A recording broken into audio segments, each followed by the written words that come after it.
semuanya, selamat datang di channel Nausa Ilmi.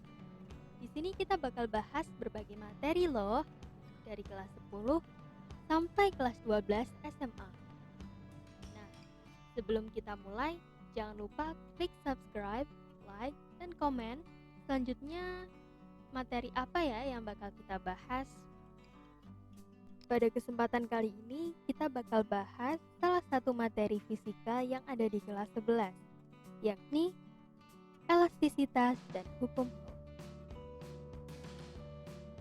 Teman-teman sekalian pasti sudah tidak asing dengan kata elastisitas. Nah, untuk mempelajari materi ini, pertama-tama kita perlu mengenal kata elastisitas. Elastisitas sendiri memiliki arti kemampuan suatu benda untuk kembali ke bentuk awal segera setelah gaya yang mengenai benda tersebut dihilangkan. Artian mudahnya adalah benda dapat dikatakan elastis apabila benda tersebut bisa kembali ke bentuk awalnya setelah dikenai gaya. Nah, besaran-besaran yang berhubungan dengan elastisitas benda terdiri atas 3, yakni yang pertama adalah tegangan. Rumus tegangan adalah F dibagi A. F sendiri adalah gaya dengan satuan Newton, dan A sendiri adalah luas penampang dengan satuan M persegi. Selanjutnya adalah regangan. Simbolnya adalah E. Rumusnya sendiri adalah delta L dibagi L0. Delta L adalah pertambahan panjang benda dengan satuan M persegi, dan L0 artinya adalah panjang awal benda atau panjang mula-mula dengan satuan meter. Kemudian, besaran yang terakhir atau besaran yang ketiga adalah modulus Young. Modulus Young sendiri biasanya disebut dengan modulus elastisitas. Modulus Young terdiri atas pembagian antara tegangan dan regangan. Di sini tinggal kita masukkan F dibagi A dibagi delta L dibagi L0. Di sini bisa kita kalikan silang yang akan menghasilkan rumus Y sama dengan F dikali L0 dibagi delta L dikali A.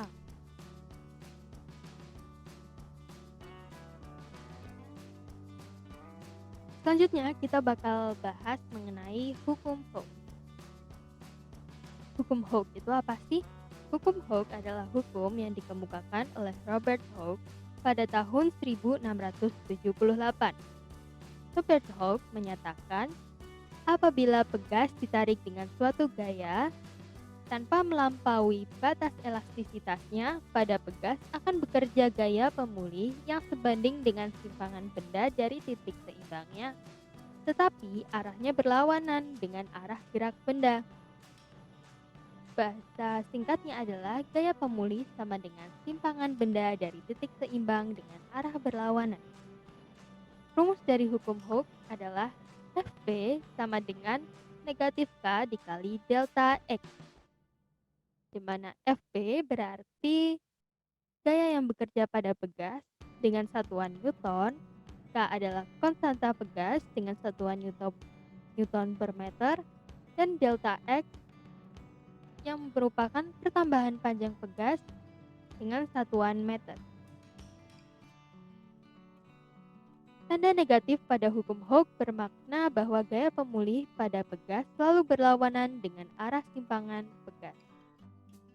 Tetapan Pegas-K menyatakan ukuran kekakuan pegas yang kaku memiliki nilai K yang besar, sedangkan pegas yang lunak memiliki K yang kecil. Selanjutnya adalah energi potensial elastis. Energi potensial elastis ini lalu bisa diubah menjadi energi bentuk lain. Contohnya adalah pada kasus panah dan ketapel. Energi ini bisa diubah menjadi energi kinetik. Energi potensial memiliki rumus setengah K dikali delta X kuadrat. Dengan EP satuannya adalah Joule, kemudian konstanta satuannya adalah Newton per meter, dan delta X, satuannya adalah meter. Selanjutnya adalah tetapan gaya benda elastis. Tetapan gaya benda elastis memiliki rumus K sama dengan modulus Young dikali A dibagi L0. Y sama dengan modulus elastis dengan satuan Newton per meter kuadrat.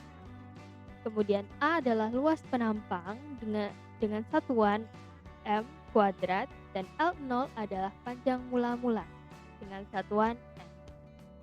Rumus ini digunakan untuk mencari konstanta pada benda elastis. Persamaan ini juga berasal dari persamaan modulus Young, sehingga K adalah konstanta pegas.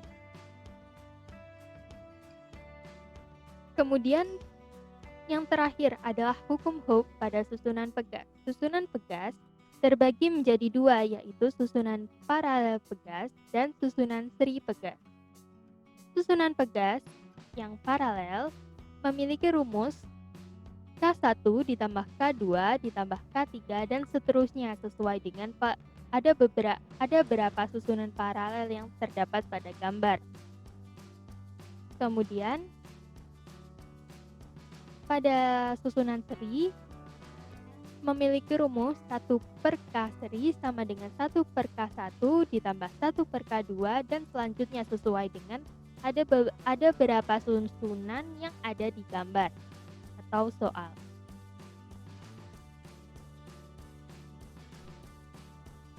Untuk pembahasan soal akan ada di video berikutnya. Sekian, terima kasih. Sampai jumpa lagi.